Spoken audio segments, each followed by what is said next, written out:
Live with CDP, a weekly sports and entertainment podcast live on YouTube, Facebook Live, Twitter, and on audio via Apple Podcast, Google Podcast, Spotify, and Anchor FM. Now here's your host, Chris Palme.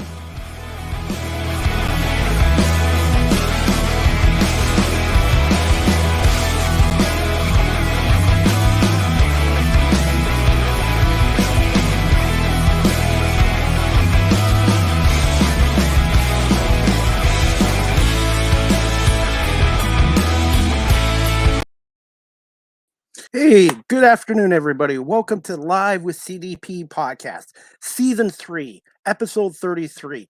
And I'm just looking forward to my podcast today. Today's guest is Elizabeth Dedell. She's a news producer for CBS 6 WRGB in Albany, New York. And I'm looking forward to speaking to her. So, guys, we're probably just going to have to wait a few minutes for Elizabeth to come on. But anyways, I'm glad to be back. This is my first podcast in a week. And hopefully, looking forward to speaking to Elizabeth about her career in media and as a news producer and working in the Albany, New York area. So anyways, guys, it is Tuesday, May 3rd. Like I said, I'm glad to be back. I had a great weekend in Buffalo. I went to the States for the first time in 2.5 years on this weekend. I had no problems getting across the border, but on the way back, I forgot to do the Arrive Canada app, which I had on my phone and downloaded. So just for anybody that's going there, make sure you have it filled out before you go back to the border to get across. But otherwise, it was a great weekend. The weather was great, and I had a great time in the Buffalo Niagara Falls area. Of course, I had my chicken wings and my beer down there. And then I had a great opportunity to do a game day media experience with the Buffalo Bandits of the National Lacrosse League, courtesy of the Bandits radio play-by-play announcer John Googler, who set this up, and Aaliyah Clements, Aaliyah Clements, and Catherine and Callie, who all assisted me that night. So it was great. I've been to 2 National Lacrosse games now, one in Hamilton for the Rock and one in Buffalo, and it was great.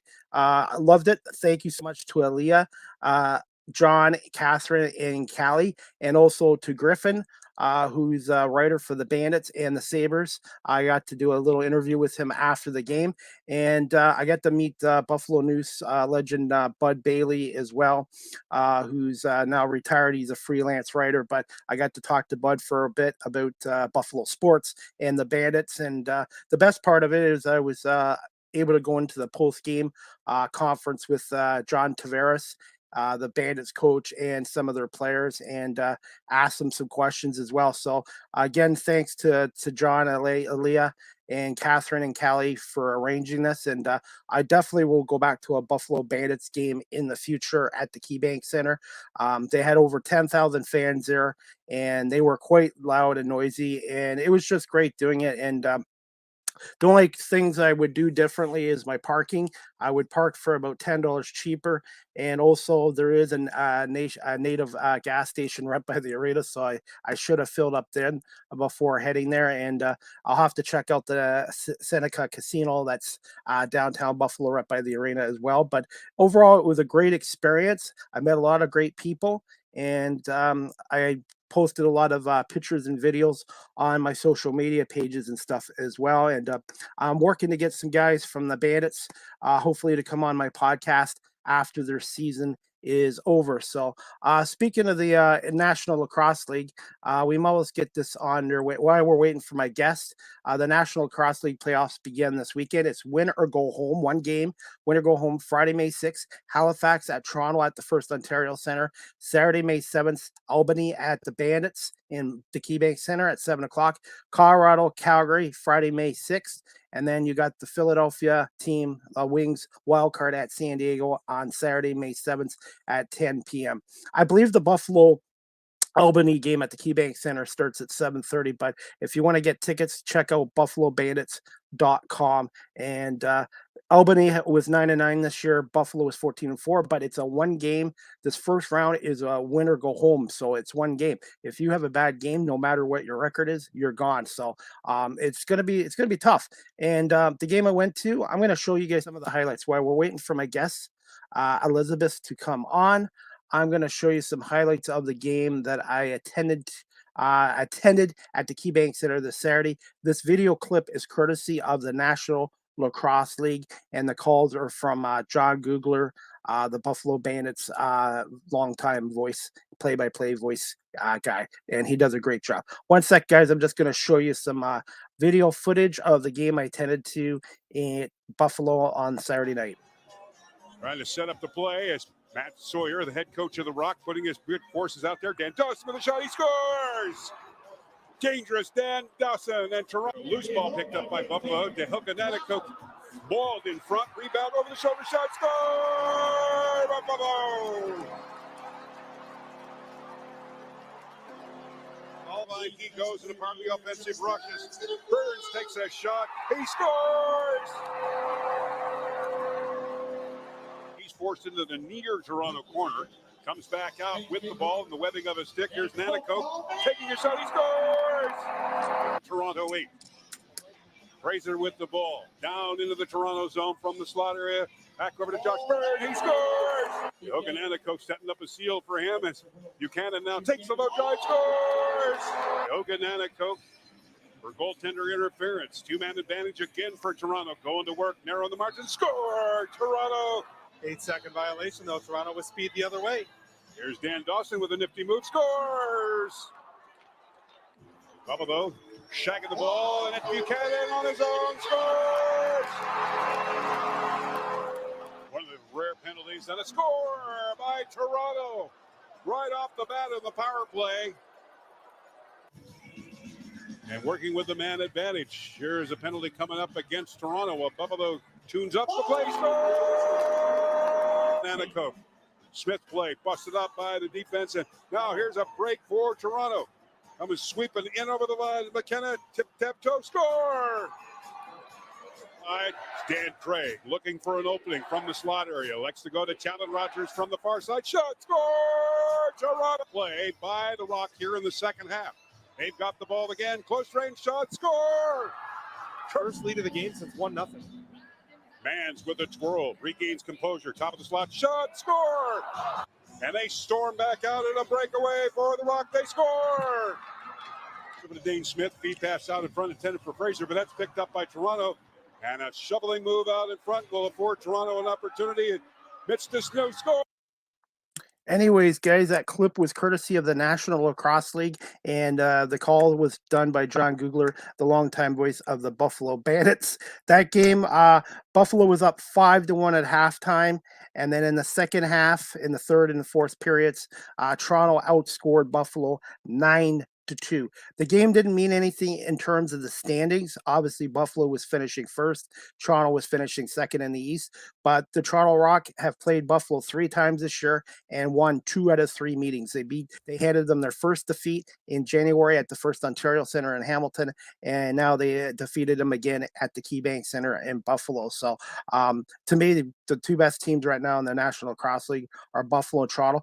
As my friend Pat Gregor from TSN would say, the Rock are well balanced offensively. They're probably the top defensive team in the National Lacrosse League from what Pat's seen, and they're well coached as well. So yeah, so it's going to be interesting this weekend. It's called the National Lacrosse League Chase for the championship, which is going to be the 2020-22. They haven't had a lacrosse champion since 2019. So I'm really looking forward to these games this weekend, guys. I hope you guys can tune in to ESPN, ESPN Plus, And Friday night on TSN, TSN is doing the game of the week with Halifax at Toronto at 7:30 from the First Ontario Centre. John Abbott, Ashley Docking, and Pat Gregor will be doing that game. And then if you want to watch the game Saturday between the Bandits and Albany, it's either on ESPN or ESPN Plus, or you can watch it online streaming through tsn.ca. My friend Pat was telling me that as well. So really looking forward to it. It should be it'd be an interesting weekend. So, and here's how it goes: the quarterfinal winners of this weekend will meet in a best of 3 conference finals. First games are set for May 12th to the 16th, with games 2 to May 19th to the 23rd, and game 3, if necessary, will be May 26th to the 30th to set to close out the month. Dates subject to change, and the best of 3 NL finals will take place June 2nd. So even if you get past this weekend, the next series and the NL championship are a best of 3. So you really, in this setup for the National Lacrosse League, you cannot afford to have a bad game or a bad 2 games. So this is where you got to be playing your best lacrosse, your game of the year right now. And right now it looks like Toronto, to me, is got a great chance to see what happens in the playoffs. But we'll see what happens. Upsets can happen too. So I'm really looking forward to the games, guys. And I'm still learning about the National Lacrosse League, and I think more people should take interest in it. It's a little bit of hockey, a little bit of basketball. Each team has a 30-second shot clock to get a shot off. Penalties are a little bit different. I know with goaltender interference, it's a 5-minute major, so that means the team gets a 5-minute power play for that. But as for that game in Buffalo, like I said, the Rock won 10-7, and they really came on in the second half against Buffalo. But I think Buffalo still has a really, really good team. They're well coached by John Tavares, and one of the keys in the game was the Rock shut down Dane Smith. He was held scoreless in a game for the first time since 2017. He was their offensive player of the year, Dane Smith, with Bandits. I think he had over 41 goals, 94 assists, and 136 points. So, guys, just bear with me. My guest is having some technical difficulties, Elizabeth. So I'm just going to send her a text, and we're going to try to get her on. Yeah, just bear with me, guys. I'm just texting her now. So sometimes things happen. So yeah, hopefully we'll have Elizabeth come on in a few minutes. But what I'll do is see what I can do and try to get her on. So guys, bear with me. I apologize. And also, guys, you can check out the NLL.com/schedule 2022 playoff schedule on the National Lacrosse League website. So just bear with me, guys. What I'm going to do is I'm going to try to get Elizabeth on as soon as I can. And I apologize, but hey, I wanted to talk lacrosse anyways. I'm like I said, I'm still learning the game thanks to John Googler and Pat Gregor.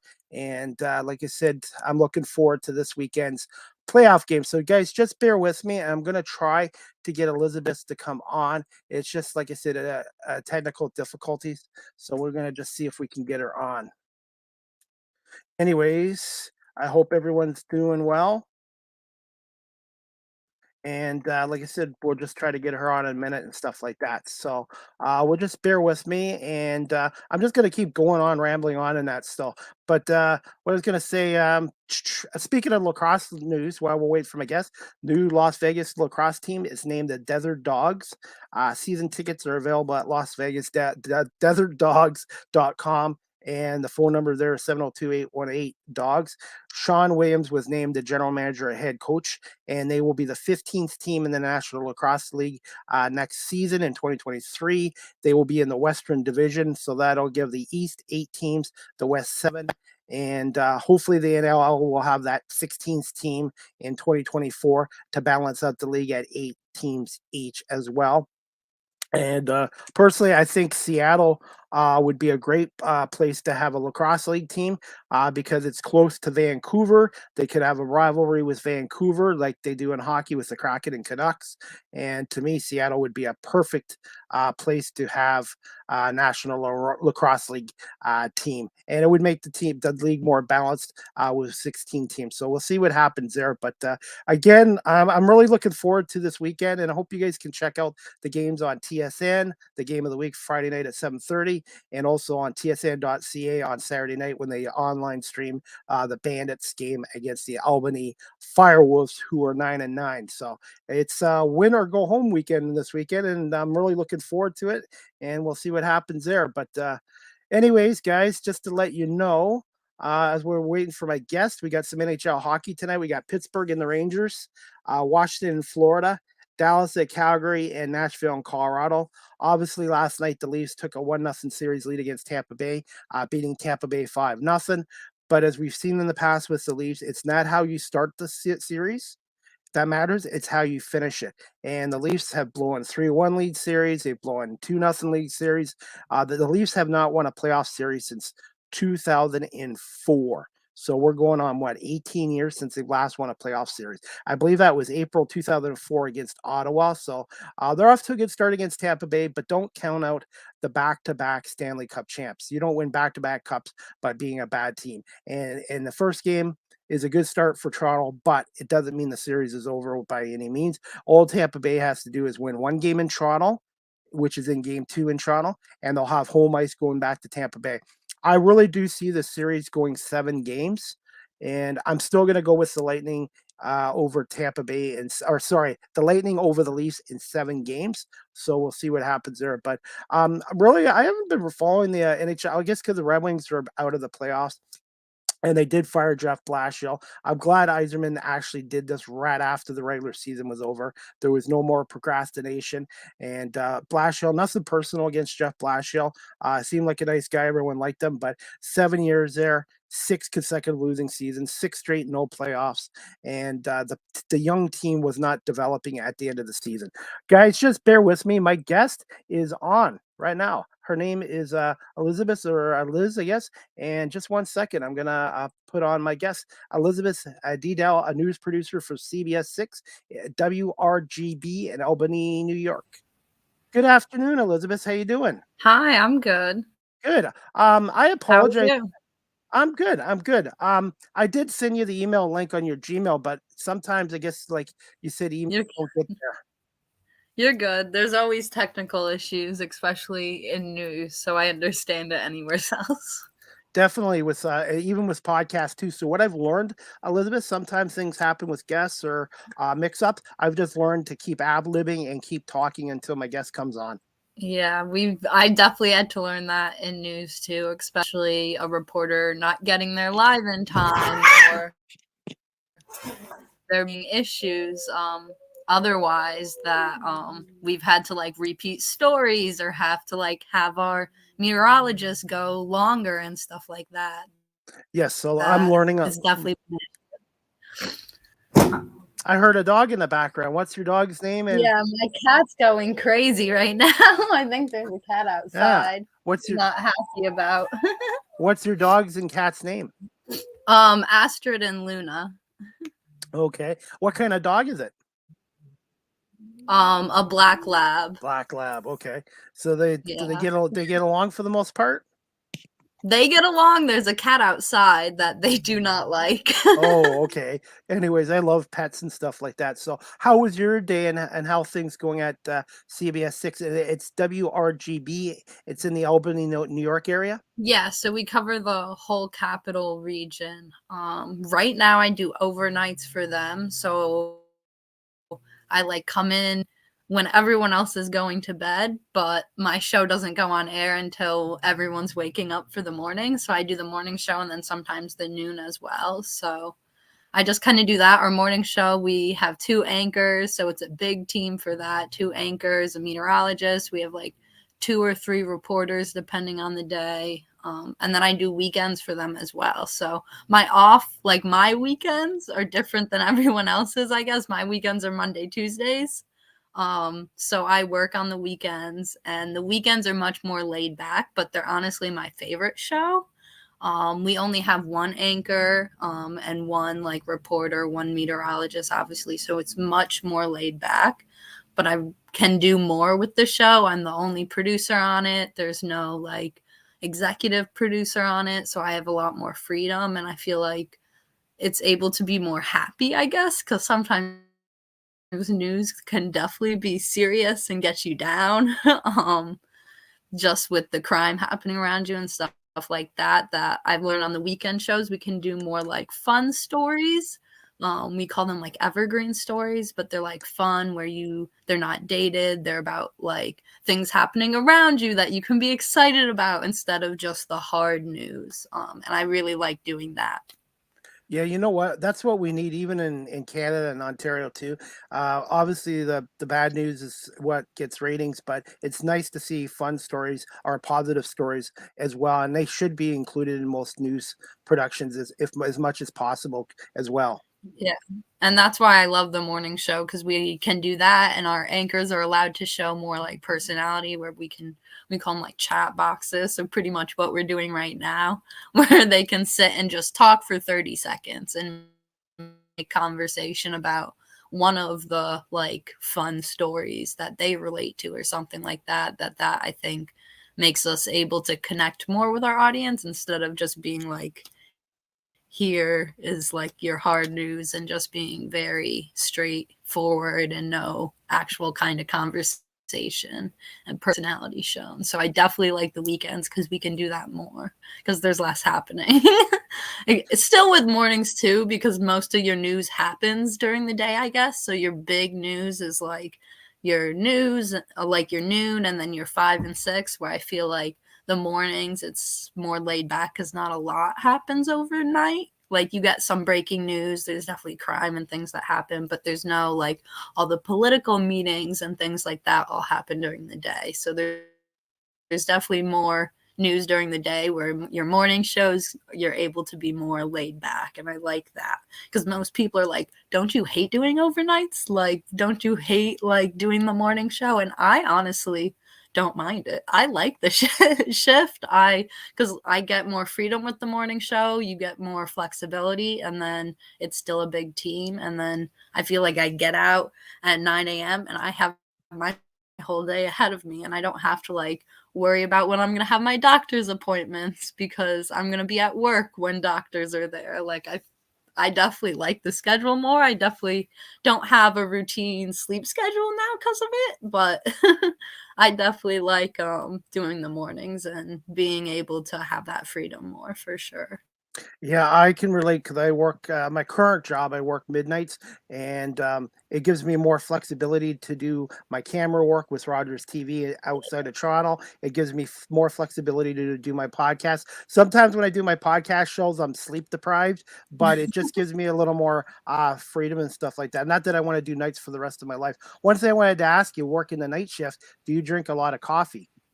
I have energy drinks a lot, actually. I'll have coffee time to time, but I have energy drinks a lot. I like have tried a bunch of different ones. I feel like I don't have a signature one I go to. I feel like I'm always picking and trying new ones.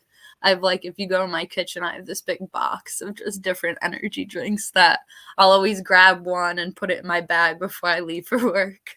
Because I usually find by 7 o'clock in the morning, when the sunlight comes out, that's when I'm start dragging it and energy. But I can't drink coffee and all that because it speeds up my ticker, and I stay away from caffeine. But it's Okay. just, but no, it's just you need something to keep yourself going Yeah, on no, that shift. I agree. I feel like it's the when we get to like the 6 o'clock, because sometimes I'll do like the 4:30 half hour and then the 7 to 8, and then we have like cut-ins, Hmm. which are like 3-minute segments that we pre-record. Yep. So another producer does like the 5 to 6 and the 6 to 7. So sometimes I'll prompt for them, and I'll find myself the first hour I'm prompting, like being fine, and then by the time we hit like 6 o'clock, I'm like, I'm getting tired. Like, I need to just do something other than sit here and turn a knob, because I'm going to fall asleep and our anchor's Yep. going to read something totally wrong. Definitely. You don't have a long drive home from the station because I know when you work overnight shifts, sometimes that drive home can be tough with your body wanting to sleep. Yeah, I was close because CBS is actually in Schenectady, where I can find that all the other news stations in this area are actually right in Albany, obviously, because it's New York's capital. It makes sense if you're covering the all capital region that you'd cover the biggest or be in the biggest part, I guess. But when I graduated from college, I moved back with my parents for a couple months. So when I started this job, I was super close because they live in Schenectady. It was like a 10-minute drive. Now I live by Albany. I'm like 10 minutes outside of Albany in this place called Cohoes, which is like in the middle of the night. It's not bad because there's absolutely no traffic. So it's like a 15-20 minute drive at night, but then driving back at like 9 in the morning when there's like a bunch of traffic, that becomes a 30-minute drive because I go right down Route 7, which just has stoplights every like 20-50 feet, I feel like, just all the way down. And that's literally what I'm on the entire way. So I feel like on the way home, it definitely is a drag. And on the way home, I'll tend to like stop, get something to drink, and then I try and get like my pre-workout because I like working out a lot. So I try and stay awake at that time, even though I'm super tired. I'm like just 2 more hours of staying awake where I can stop at my gym, work out, and then I go home and I pass out. And this is where I say where I don't get like my full normal sleep schedule because I'll tend to nap. Like I'll get home, have lunch, and then I'll take like a 3-hour nap. And then I have a second job where I'm babysitting on the side, which I hope to like stop doing at a point. I'm studying to be a certified personal trainer and nutritionist as well.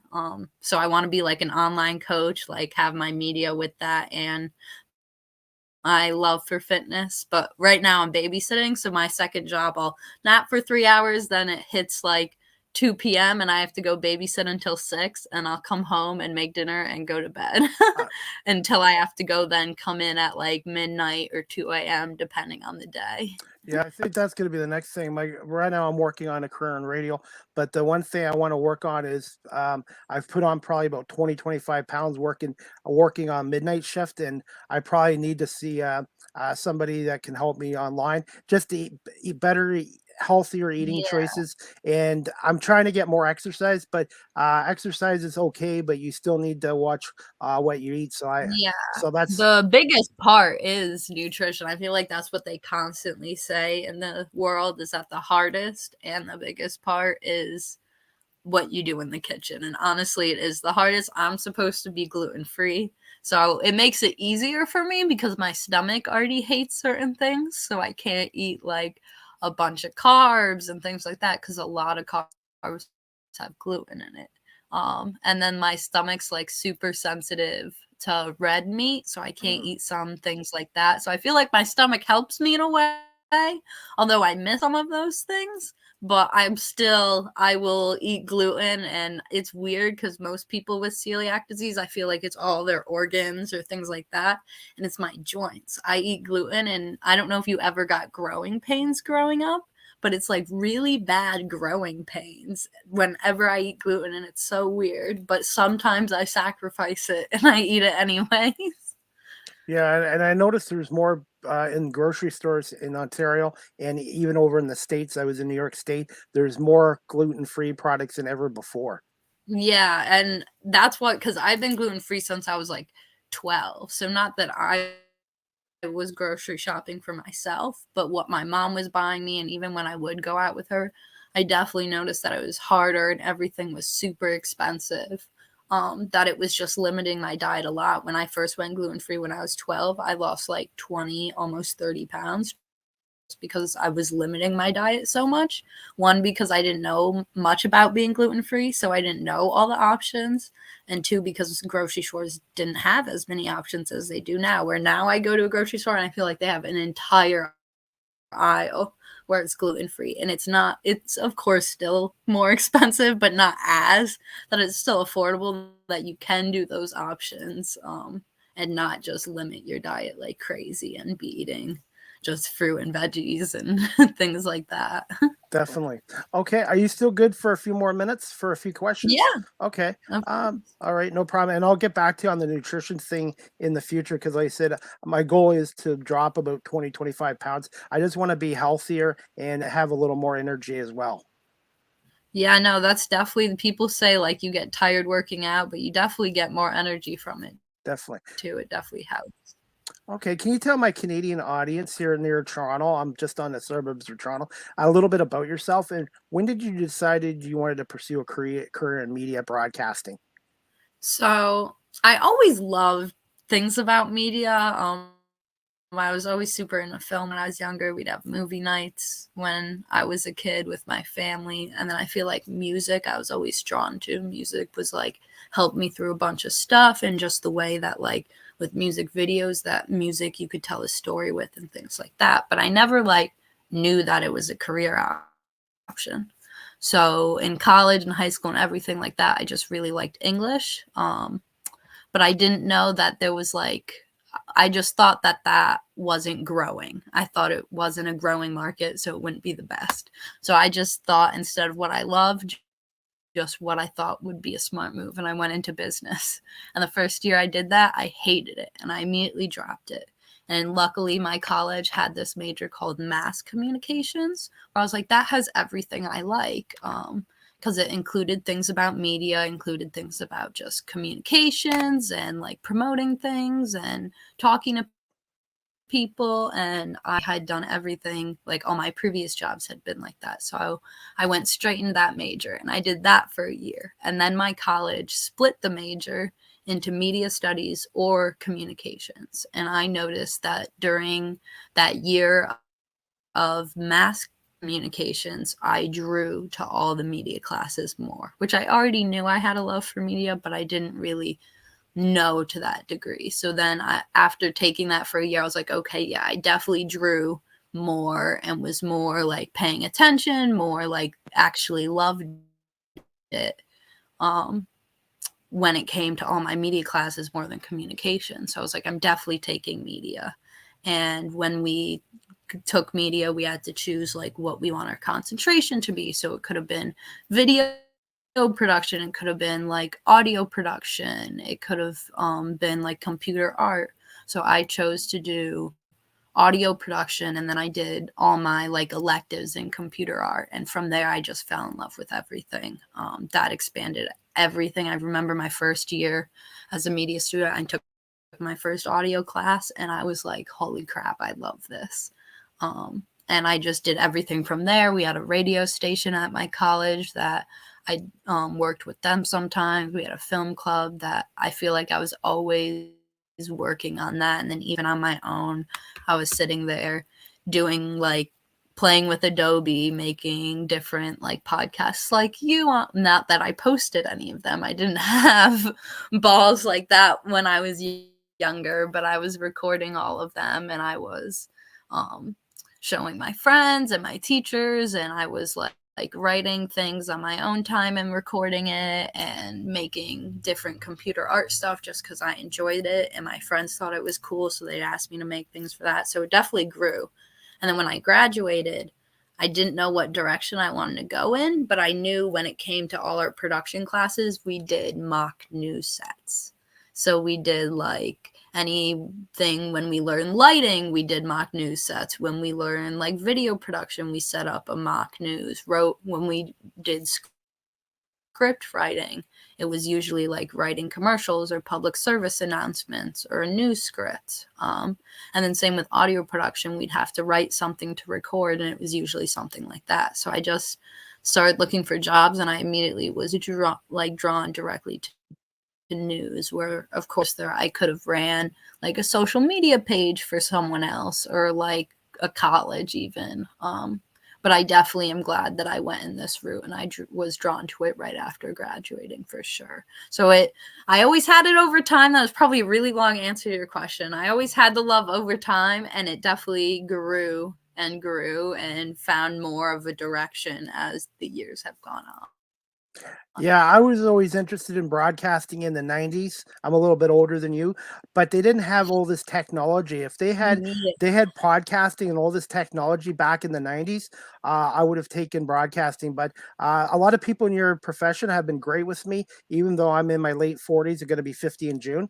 Everybody's been really supportive of what I'm doing, and they say it's never too late to switch careers. And this is something I have a passion for. And this podcast platform has led to some other things for me as well.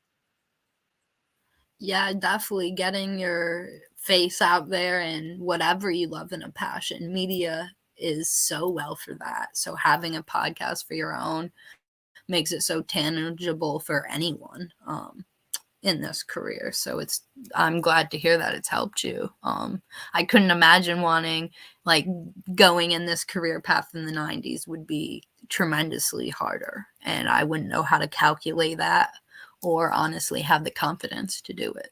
So, but no, I really enjoyed doing this. And then I do camera work. I see the live TV section. I was Rogers TV as a camera operator, so I see what live TV productions like, and the podcast is sort of like a radio form. And then I do some media work for the National Basketball League of Canada, Wow, and that's I cool. get to speak to coaches and players after the games on Zoom. So I'm getting a little bit of experience everywhere in here. I'm also working on an independent film right now.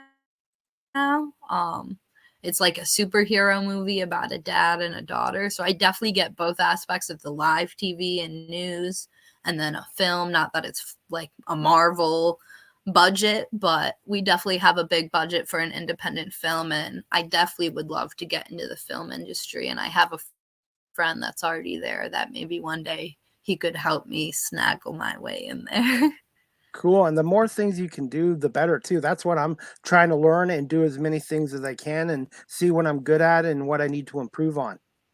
Yeah, for sure. And my friend actually approached me a few weeks ago and was talking about maybe doing a podcast. So it's definitely any forms of media to get experience in is great. I feel like that's one thing I always just wanted when, like, especially interviews, people ask me, like, what was your main goal when you wanted to get out of college? What did you want to do? And I didn't have like a dream job. I was like, I just want to get experience in all different types of media so I can find out what I love and so I can grow even more. Definitely. Okay. This leads to my next question. Where did you attend college or university? I guess we call it university here in Canada. And did you have any mentors when you were first starting up in the industry? Yeah, so I went to school at SUNY Oneonta. It's in New York State. It's kind of smaller. It has about like 7,000, I'd say. So it's a state college, SUNY, obviously. And like I told you, my majors all changed. It ended in a media degree, but I did have this one teacher who she helped me so much and still does. She still emails me and texts me now and checks up on me and gives me advice on what I should do career-wise and even outside of my career, like talking about moving to different places and things like that. Her name was Laura Felshow. I took like 6 classes with her. And she has love and knowledge for film, like cares for her students and has a love for this stuff that like I've never seen in teachers. I feel like teachers get in the route of doing this for so many years and like, okay, this is now you're a teacher, you're not really in the film industry, and they get discouraged with it and don't try or care as much as she did. And she went beyond and had such a love for it and made everything like so easy to learn, so interesting. And she spent so much of her outside time talking to me and helping me. I took classes with her in the summer, like just to make sure I could take them with her. Like, and even when I didn't take classes with her in summer, like winter break, me and her would sit there and like set up a Zoom and talk at least once. So she was definitely, I feel like, throughout my college career, I looked for her, and she helped me a lot. And even to this day, I look to her for a lot when it comes to this industry. and even in life in general. Okay. I usually ask that question with most of my guests, anyways, because mentors can be really important in getting into a career as well, or starting up. Yeah, I feel like it definitely does. Whether like connections, they help you connection wise, or even they help you grow yourself with your passions. It definitely helps having someone in the industry to guide you. Definitely. Okay, and this leads to my next question. You mentioned something about a radio station. What was your first job in media broadcasting? Was that radio station you were mentioning before? Yeah, so I did. So I guess this is technically my first job. Was with CBS. I'm actually going to Spectrum. I'm switching stations in a few weeks, so I'll be at Spectrum, still covering the capital region. So that'll be my second official jobs. But when I was in college, we had a new station called The Wire at SUNY Oneonta that I would help at, and we do little interviews. We do like just music, obviously. And then have a love for animals with my pets that you heard, obviously. And I would volunteer at the animal shelter in Cooperstown, which was like 20-30 minutes away from Oneonta. So I'd help pick up like the cats cages. I'd socialize with the cats, and I'd also foster. But then on top of that, I ran like an Instagram for them. So I guess those were my first two jobs. Obviously, I didn't get paid for either of them, and they're more like clubs or volunteer work. But those were my first like responsibilities I had in the media world. And then I graduated and I came to CBS. And then in 3 weeks from now, I will be starting at Spectrum. Cool. And I volunteered for the local Humane Society here for 10 years as a dog walker. I was doing dog walking 5 days a week, fundraising for them. And the thing is, with the dogs, I was happy when they got adopted, but I would also get attached to them down there. Yes. Yeah, that was the one thing with fostering that's so hard for me. I remember I fostered this one cat for 8 months, and I cried. I was in so much tears. I like gave the owner literally my personal information and was like, you need to send me like video updates of her and pictures and stuff. Like I was a mess. That I was like, if I'm fostering or doing something like that, like it can't be long term, like it can't be longer than a month or like 2 months, because I will get way too attached and just used to them Yes. being And around. and fostering is huge as well. It's not just adopting, but fostering for the pets that are waiting to get adopted is huge. And like I said, in an ideal world, there would be no need for animal shelters, because I don't think any animal should ever be homeless. Yeah, no, it's definitely huge. I feel like people don't realize how like needed foster care is, but it's huge. It's insane how, because a lot of them, when they aren't healthy, need that foster care. A lot of them, like, they don't get adopted because they don't do well in the shelter environment. They get scared. Because they've been in a home, so they react different in that shelter environment, barking, growling, nipping, than they would in a home, where if you just let them in that home, they are flourishing, and other people can see that as well. You can post videos and pictures like that and have serious like people go and look at them or bring them to like the outside area of the shelter where they're comfortable. That like has such a difference on a dog and cat, how well they do. I know the one cat that I fostered, his name was Trouble, and they named him Trouble because he was so much trouble in the shelter. He was sitting there being mean to all the other cats. He like was like petrified, didn't want anyone touching him. He couldn't keep down any food. He was either throwing it up or having diarrhea really bad. So he had some digestive issues. So I went and fostered him. He got along with all my cats. He was like a huge cuddle bug. He did like at times have still digestive issues, but it wasn't that he was shoving food down his throat, because in a home, when he's not in a room with 10 other cats, because that's how they kept them in Cooperstown, it wasn't like they're in separate cages. It was just one giant cat room that you could monitor his food and only put so much out, that he wasn't sitting there and shoving it down, that it was making him sick. And you could get a special food for him that it wasn't just going right through him and he could digest it properly, that it was a totally different cat than it was in a shelter. And I don't think people realize that. And there's a huge need for it, because sure, you might not want a cat long term, but if there's a time where you can take one part, or a dog, even take one for a short period of time, that helps shelters so much, because they're able to help more animals that way, like an insane amount of animals that way. There's this one shelter in New York City that I follow, and I'm really, like, I talk to and I donate to them all the time, follow them on Instagram, and I'm so, like, in tune to their story, and they help all the dogs that are, like, most in need. And they get dogs from, like, Texas and the South, because they're, like, really bad down there with strays and animal abuse and stuff. So they fly them out to New York and try and get them homes. And they don't have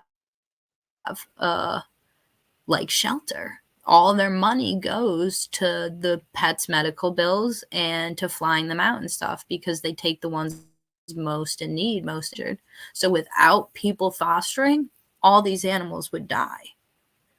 So, like, it's insane. Like, there's a bunch of shelter where they don't have money to pay for, like, like a physical shelter. All their money is going to, every cent going to help the animals.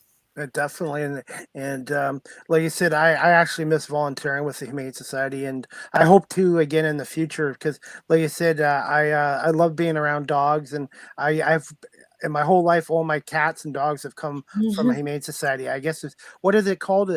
Adopt, don't shop. Yeah, exactly. So definitely. Enough of the pet shops or breeders or whatever.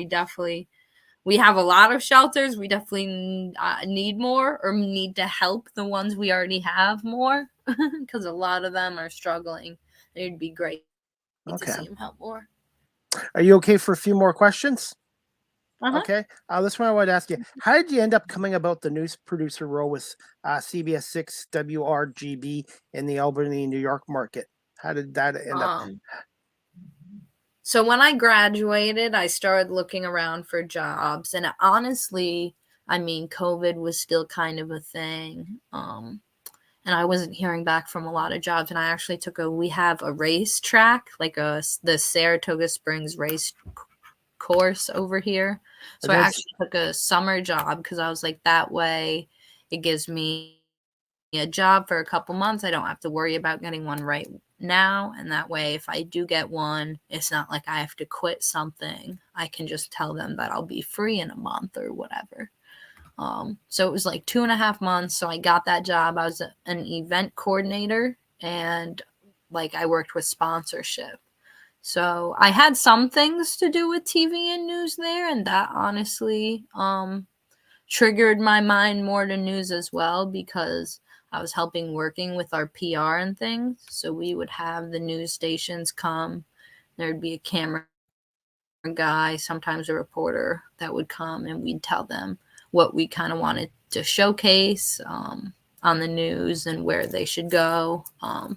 And things like that. And then we would obviously talk to our sponsorship and always worry about that they were getting their things segmented and things like that. So that made me think of news as well. And I was applying to a bunch of places.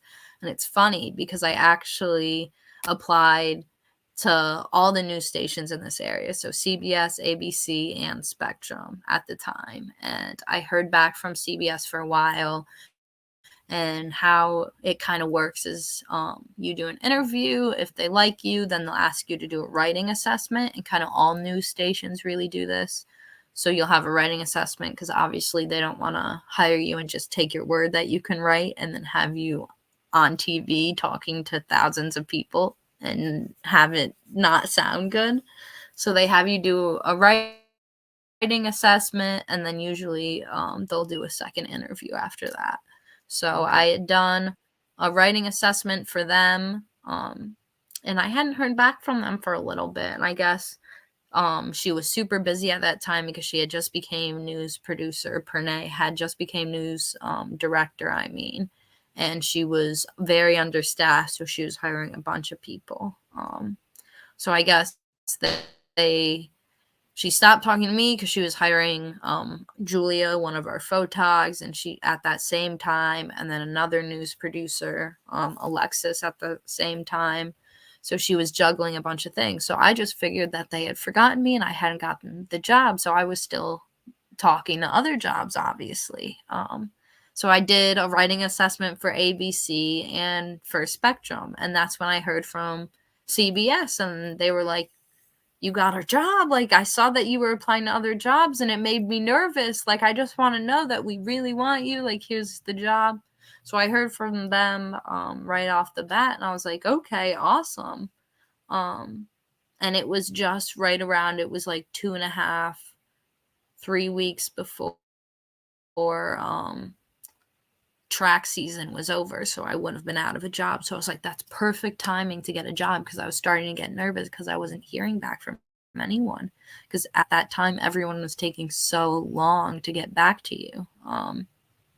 So I took the job, and it was literally like my first week there, and that's when I heard back from ABC and Spectrum too, and they offered me jobs. But I was like, I already took one. So that's how I got started. And I've worked at CBS, and I've been applying to different jobs recently, and it seems like this time around everyone's super quick. It seems like things are all back up and running now, and everyone wants to hire. That everything's super quick. This process, this time around, a year later, is like 10 times as quicker than it was the year before.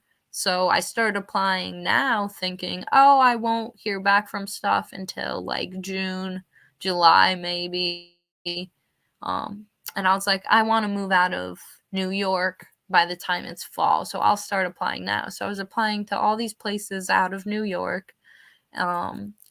And it started moving so quickly, and I was like, holy crap, I'm not ready to move yet. So I was denying all these job offers I was getting. And then I finally saw that Spectrum was hiring again. I reached out to them, and I was like, hey, you offered me a job back in the summertime, wondering if you're still hiring. So I will be in New York for another year, probably working for Spectrum. And then my hope is to either go to Florida, to go to the Tampa area, or to go to North Carolina, or maybe even Virginia. But if I go to Virginia, I want to go to Richmond or Virginia Beach. I want to those two places. North Carolina, I'm more open.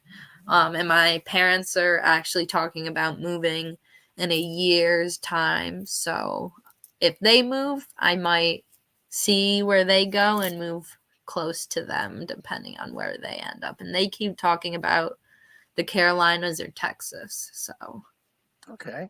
And just got a couple quick more questions for you.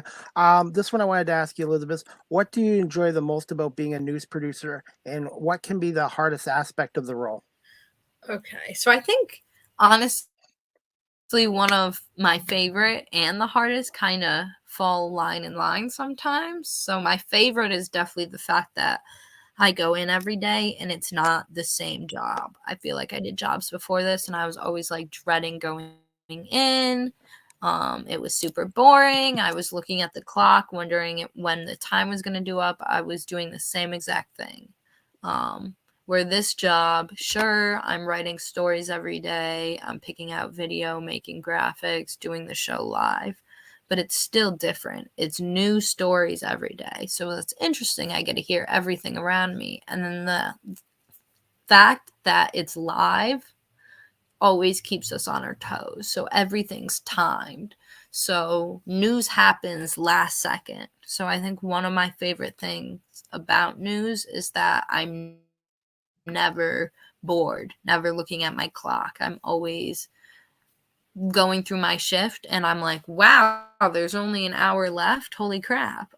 Because I feel like I like what I do and there's never slow paced. I'm always finding things out, thinking they're cool, figuring out how to put it in my show. When we go live, I'm boothing my show live, timing it, making sure everything's perfect. So I got to stay really focused then, that there's no point where I'm like really bored or doing nothing, just hoping time passes by slower. And I've never had that with any other job, so I love that.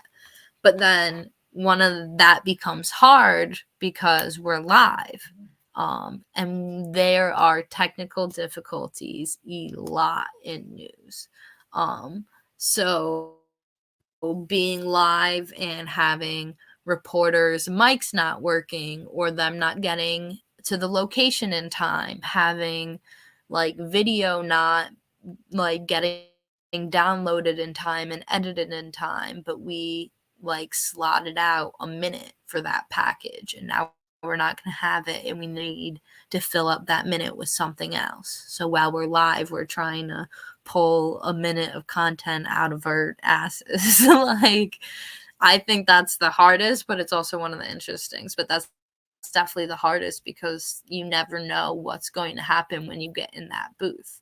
You can have a whole rundown for your show and it can look totally different because of so many things out of our control. I remember there was this one time where we had like a hack happen right before Thanksgiving, and it was literally like I was the first show to produce. So I did that morning show and the noon show. And we came in, and right before that morning show started, all the issues happened and we couldn't go on air. So we just sat there for the morning show hoping we could figure something out. By the time the noon was to go on air, things had been fixed. We didn't have access to any of our graphics, and it was taking like 3 times as long to download things, and we didn't have access to our programming where we could write out all our scripts. So our anchors had to read the scripts off of like paper instead of like a prompter. So we went into it already knowing there was a bunch of problems, but it's a 30-minute show with 3 commercials. Each commercial is like 3 minutes long. So we come into the show being like, okay, we don't have graphics. It's not going to look super fancy to the professional level that news normally looks like. But we're like, at least we can get a clean show out on air, something, instead of just blackness like the morning show was. And we went in, and I remember it was time for the first commercial, and I was like, cut to commercial. And the director went to cut to commercial, and there was no commercial. So we then that was the biggest, I had to pull like 10 minutes of content out of nowheres for that show. And that was the hardest thing I've ever had to do in news. Wow. And I was going to say, even just being a camera operator for Rogers TV, which is outside of Toronto, doing the hockey games and stuff like that, I have so much respect for producers because they have to multitask and they have to be able to handle stress. And there's things that happen even in a hockey broadcast that can happen anywhere in TV. And you have to be able to improvise and go on the fly sometimes. And you got to think fast. Yeah, there's so much multitasking when we're in the control room that like I had no clue about before I started this job. But you're literally sitting there timing the show while paying attention to make sure that like our like anchors are or our reporters are live and up on air if we're cutting to them, that you can see them. And we need to like make sure that our anchors know the location, so we need to be talking to them or not. We need to be giving cues to our meteorologist, and we need to like half the time our like EPs are calling us on the phone, so we're talking on the phone to an EP and to a reporter and to an anchor, all while timing the show on the computer and letting the anchors and meteorologists know that time. And it's a lot of multitasking, and then telling the director when to cut to commercial break. And then if anything goes wrong, it's your show. That's one thing they always say is you're the producer. It's your show. If there's a problem, it's your fault and it's your responsibility to fix it. So some technical issues that happen out of nowhere is everyone looks to you to do it. So you need to be able to be a very quick thinker and fast on your toes because you're live on air. You can't sit there with a blank screen for a minute. If your reporter's mic doesn't work, you need a quick go back to camera, go to this story. Like, okay, quick, tell the editor to download this package. Director, I'm going to slide this package in here. Does that work? Like, It's a lot of teamwork, communication, and multitasking quickly. Okay. And you got time for 2 more questions? Okay. Okay. Quick one. Favorite news story you've covered so far in your career? Hmm. Favorite news story I've covered. Honestly, we've covered a bunch that have been shocking. My favorite that just like sticks with me that was like super fun because I've also gone to this in person is we had this like giant, this is probably stupid for favorite news story I've covered because this isn't like a big news story whatsoever, but there was this giant like ice castle that was being made in Lake George, that you could go and walk through and be a part of, and it was like huge, like an actual castle, um, made of ice, and it was so pretty, and we had a story on it, and I went there, and it's like a 45-minute, like an hour drive from me, and I went there because I saw that story and thought it was so interesting, and I wanted to see it in person. And I just think that's my favorite story because it was super fun and super cool. That's honestly kind of stupid to say, but I honestly thought it was super cool, and I like covering fun stories instead of super hard ones, I guess. Okay. And my last question I wanted to ask you, do you have any hobbies, favorite music, favorite restaurants, places to travel, and where can my audience find you on social media? And do you have any advice for those looking to get into broadcasting, media, radio, TV, such as myself and others who are going to watch this podcast or listen to it later? Okay. So I'd say, I guess hobbies outside of media is like fitness. Obviously, I love everything media. I do news, and then on my free time I still dabble with computer art and with audio stuff. But I love fitness. That's a huge part of my outside life. I'm going to the gym all the time. I'm studying to hopefully do that as my second job in a couple months. So that's honestly my biggest hobby outside of my career. I also love music. That's another huge hobby of mine. I love anything music, going to concerts, festivals, listening to music, watching musicians talk on like YouTube and things like that and do interviews, and just reading up on them. I love all that stuff. So then I guess my favorite music to listen to is rap more. I lean towards rap and R&B, but I definitely listen to some like alternative pop and alternative rock as well. But I think on a day-to-day it's more rap and R&B. And then restaurant, I don't know restaurant wise. I'm not a big food person because of my food allergy, so I don't know about that.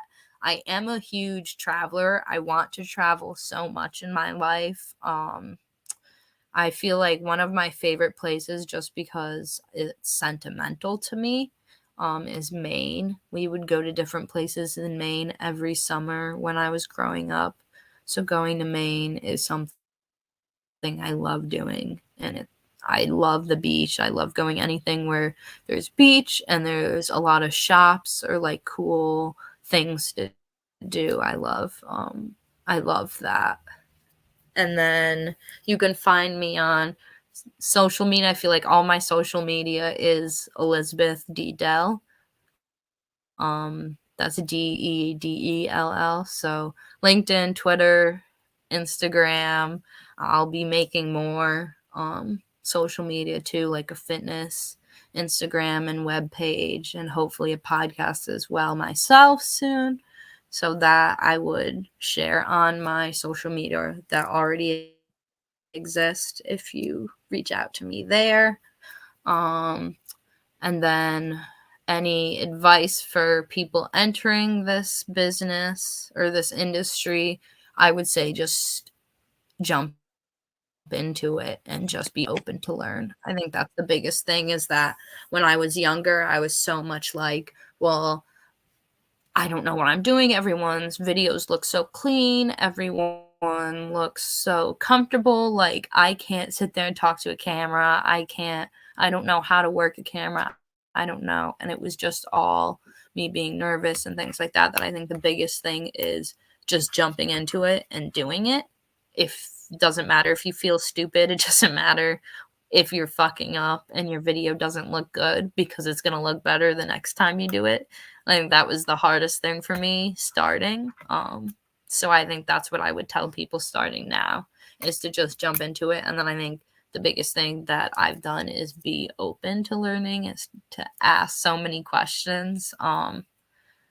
You need to do that. I feel like in this industry, it's always changing, it's always growing. And I feel like there's a lot of ways to do things, and it's not that there's a right way and a wrong way. There's just a lot of ways that can be cool, that you can learn, and you'll like more ways than others. But I think you need to be open to learn a bunch of different things. I think that's the main thing. Was there another question that I missed? No, that's pretty well it. And one thing I've learned too: never say no to an opportunity. If somebody gives you an opportunity to take up on it and see if you like it or that's something you want to do. Yeah, for sure, definitely. And then just getting to know people as well. I feel like that has helped me so much in this industry, is just meeting people, just attending things and introducing yourself. And again, being open to learning from them, asking questions if they're like a big person in the industry, or if they're doing something like this. I feel like the biggest thing that I've learned since graduating and since my senior year, even when I got more involved with the radio station and with my LinkedIn and growing it and looking for jobs, was just talking to people and asking them. I had so many friends at SUNY Oneonta, because it's the only state college in New York that has like a media industry and a music industry degree. So many of my friends were in this industry starting up, or were bigger than me, had learned more than me, had already grown, and I had just never talked to them about their career and about their passions until I started asking questions. And I had learned so much, even from people that were like at my same level, at my peers, my friends. I had still learned so much. I had been friends with them for so long and never asked so many questions. And now they're like audio engineers working with rappers, or they're sitting there being like computer art, like graphic designers for films themselves. My friend, like I told you, he's a line producer for film right now. That I feel like even my peers, just asking them questions instead of just having fun. And I'm gonna wrap this up, but you, like you mentioned, contacts are huge. I've made a lot of contacts from doing this podcasting and my volunteer work, and I've also made a lot of friendships as well. And just getting my name out there, I find more and more people are noticing my work as well. And I again, I want to say, Elizabeth, thank you so much for coming on live with CDP podcast. I really enjoyed talking to you, and open invite to come back on again in the future, and maybe this time to talk a little more nutrition and fitness as well, because I definitely need to lose about 25 pounds. Awesome. Thank you so much having me. And it was nice to meet you. It was nice to meet you too. And we'll definitely keep in touch on social media, LinkedIn and that. And I hope you have a great night. Try to get some sleep when you can. And give your dog and cat a treat for me. For sure. Thank you. Thank you so much, Elizabeth. Have a good night. You too. Thank you. Anyways, guys, I hope you enjoyed my podcast with Elizabeth Dedell. She's a news producer for CBS 6 WRGB in Albany, New York. You can also follow her on LinkedIn under Elizabeth Dedell, or on Twitter at Liz Dedell as well. And same on Instagram as well. Before I wrap up my podcast, guys, just bear with me. And I'm just going to let you know my next podcast. My next Live with CDP podcast, season 3, episode 34, Thursday, May 5th at 4 p.m. Eastern. My guest is Daniel Jaworski. She's a host of the C-Suite and in studio for Rogers TV 20 in the Guelph Kitchener area as well, and she's also a lifestyle mindset coach as well. So we're going to talk about her her volunteer work with Rogers TV, and also with she's a mindset coach, visibility consultant for women 40 plus, and she's I'm looking forward to speaking to Danielle. And that's the one thing about this podcast. I've made a lot of contacts and a lot of friendships, and I'm really looking forward to speaking to Danielle about her career change and her role as a mindset coach, visibility consultant, and the C-suite and the in-studio with Rogers TV. So I hope you guys can tune in to season 3, episode 34 this Thursday at 4 o'clock. And also, like I normally do, guys, Live with CDP podcast, the audio version is downloaded after onto Google Podcasts, Anchor FM, Apple Podcasts, Breaker, Pocket Casts, Radio Public, Spotify, Castbox, and LinkedIn as well. And also, guys, you can follow me on TikTok at Live with CDP. That's at Live with CDP on TikTok. I post a lot of video content and my podcast stuff and my interviews I've been doing lately with the National Lacrosse League as well. So, and before I wrap it up, guys, just wanted to let you know we've got a couple OHL games tonight. We got London at Kitchener at 7 o'clock on Rogers TV 20. London leads that series 3-2, so the Knights can finish it off tonight. Or Kitchener wins tonight, they can force a 7th game back in London. And the other games tonight, you got Flint at Owen Sound at 7 o'clock. Flint is up 3-2, so Flint and London with wins tonight could advance. And as for the Guelph Storm, their season's over. They lost 6-0 to the Greyhounds on Saturday. So Sault Ste. Marie and Windsor are already in the second round of the playoffs. And in the Eastern Conference, you got Hamilton that swept Peterborough in 4, North Bay swept Ottawa in 4, Kingston eliminated Oshawa in 6 games, and Mississauga eliminated Barrie in 6 games. So we're just waiting for the Flint Owen Sound series and London Kitchener series to resume. But as for the Storm, they had the youngest team in the OHL this year, and they got into the playoffs, and they played against a very good Sioux Greyhound team.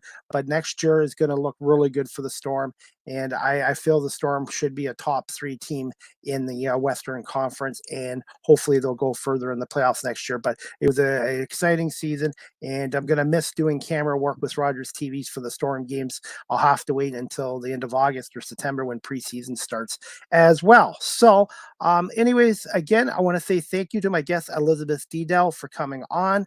And I hope everyone enjoyed the podcast. And I want to say thank you to everyone watching this live on my YouTube channel. I'm up to 91 subscribers now. And if you haven't subscribed yet, please hit the subscribe notification. And also thank you to everyone watching this live on Facebook Live and on Twitter at Chris D. Pame. So hope you guys can tune in Thursday at 4 with Danielle Jaworski, guest from Rogers TV at 4 o'clock Eastern. And I'm looking forward to speaking to Danielle as well. So anyways, guys, I'm going to call it a podcast. I hope everybody has a great night. Enjoy the NHL playoffs. Enjoy the OHL playoffs. Enjoy the NBA playoffs. And I'm looking forward to the National Lacrosse League's chase for the championship 2022 starting this week. Again, the Rock take on Halifax, 7:30 at the Ontario Centre. And then the Bandits take on Albany at 7:30 at the KeyBank Center in Buffalo. And I mentioned the other games as well. So, all right, guys, have a great night. And we'll see you guys Thursday at 4 for season 3, episode 34 of Live with CDP podcast. Good night, everybody.